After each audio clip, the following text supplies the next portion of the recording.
Assalamualaikum warahmatullahi wabarakatuh. Perkenalkan, nama saya Amanda Putri. Di sini saya akan mempresentasikan yang berjudul Makalah Sistem Informasi Manajemen Berbasis Komputer untuk meningkatkan efisiensi penyelenggaraan makanan pada instalasi gizi rumah sakit umum daerah Prof. Dr.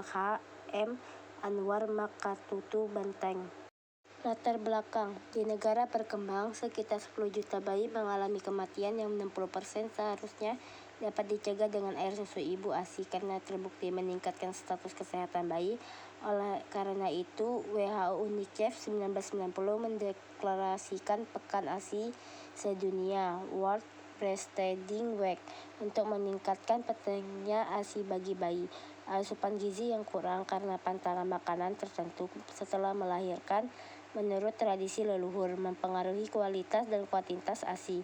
Menurut penelitian Steiningsi 11, hanya 8,87% ibu yang memberikan ASI eksklusif, sedangkan ibu menyusui tetapi masih memiliki kepercayaan yang kurang mendukung ASI eksklusif sebesar 80,70%, dan tradisi yang tidak tertentang dengan konsep ASI eksklusif sebesar 71,93%. Rumusan masalah. 1. Bagaimana intervensi berbasis program pelayanan kesehatan program kesehatan. 2. Bagaimana pemberdayaan ibu, keluarga, dan masyarakat. 3. Bagaimana kerjasama lintas sektor. 4. Bagaimana intervensi berbasis potensi lokal. Tujuan, untuk mengetahui intervensi berbasis program pelayanan kesehatan program kesehatan, untuk mengetahui keberdayaan ibu, keluarga, dan masyarakat, untuk mengetahui kerjasama lintas sektor, untuk mengetahui intervensi berbasis potensi lokal. A. Intervensi berbasis program pelayanan kesehatan program kesehatan. Konselor laktasi berdasarkan PP nomor 33 tahun 2012, pemerintah pusat dan daerah harus berperan menyediakan konselor laktasi di fasilitas kesehatan yang mempunyai kompetensi membantu ibu dan keluarganya melakukan inisiasi menyusui dini IMD dan ASI eksklusif selama 6 bulan. Melalui pelatihan yang tersertifikasi, kenyataan di lapangan tidak semua puskesmas mempunyai petugas konseling atau konselor menyusui yang terlatih. Peningkatan kualitas surveillance gizi data ASI eksklusif di puskesmas diperoleh dan dipelaporkan KIA dan indikator surveillance gizi bagi ibu yang berkunjung di puskesmas dan jaringannya, tetapi informasi ini tentu belum cukup karena data yang tersedia adalah data ibu yang berkunjung ke fasilitas. Oleh karena itu perlu peningkatan surveillance gizi untuk memperoleh informasi pencapaian asli eksklusif dan IMD melalui pendataan di masyarakat untuk menjaring informasi ibu yang tidak mengunjungi vaskes. Petugas harus mengumpul dan mengolah data secara baik dan benar hingga menghasilkan informasi valid yang bermanfaat untuk monitoring dan evaluasi program untuk perumusan kebijakan dan strategi intervensi program peningkatan praktik ASI eksklusif. B. Pemberdayaan ibu, keluarga, dan masyarakat. Peningkatan peran ibu, suami, dan keluarga untuk memperluas program ASI eksklusif. Puskesmas dapat melibatkan ibu atau keluarga untuk menyosialisasi praktik ASI eksklusif ke masyarakat lingkungan tempat tinggalnya. Keterlibatan ibu, suami, dan keluarga yang telah berhasil mempraktik pemberian ASI eksklusif sangat diperlukan. Ibu yang lulus praktik ASI eksklusif menjadi contoh bagi ibu lainnya dengan berbagi pengalaman pemberian ASI eksklusif, manfaat yang dirasakan terhadap kesehatan ibu dan anak, baik dari aspek fisik, fisiologis, dan ekonomi keluarga.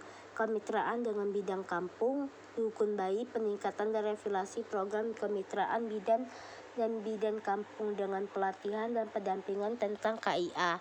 Materi pelatihan kepada bidan kampung lebih diperluas sesuai dengan kebutuhan pelayanan KIA yang perawatan dan faktor risiko kehamilan, persalinan, pasca persalinan, IMD, ASI eksklusif. Maka prelakteal gizi ibu hamil, menyusui, serta tumbuh kembang anak. Pelatihan bertujuan meningkatkan pengetahuan pada bidang kampung untuk pelayanan KIA yang komprehensif sehingga dapat menghindari praktik yang tidak sesuai dengan medis, namun tidak menghilang tradisi dan ritual kunci yang tidak bertentangan dengan kesehatan. C. Kerjasama lintas sektor. Kerjasama lintas sektor perlu dilakukan untuk mengembangkan strategi peningkatan praktik ASI eksekutif. Stakeholder yang mempunyai potensi untuk kerjasama adalah Dinas Kesehatan dan jaringannya, Dinas Pendidikan, Dinas Pemberdayaan Perempuan, BKKBN, Bapeda, Departemen Agama atau KUA, Dinas Sosial, pihak swasta, Bupati, dan Gubernur. Setiap level stakeholder tersebut mempunyai peran, tugas, pokok, dan fungsi yang dapat dimanfaatkan untuk pengembangan strategi peningkatan ASI eksekutif. D. Intervensi berbasis potensi lokal. Hasil riset menunjukkan terdapat obat tradisional yang digunakan untuk ibu hamil, bersalin, dan masa nifas, serta untuk memperlancarkan ASI.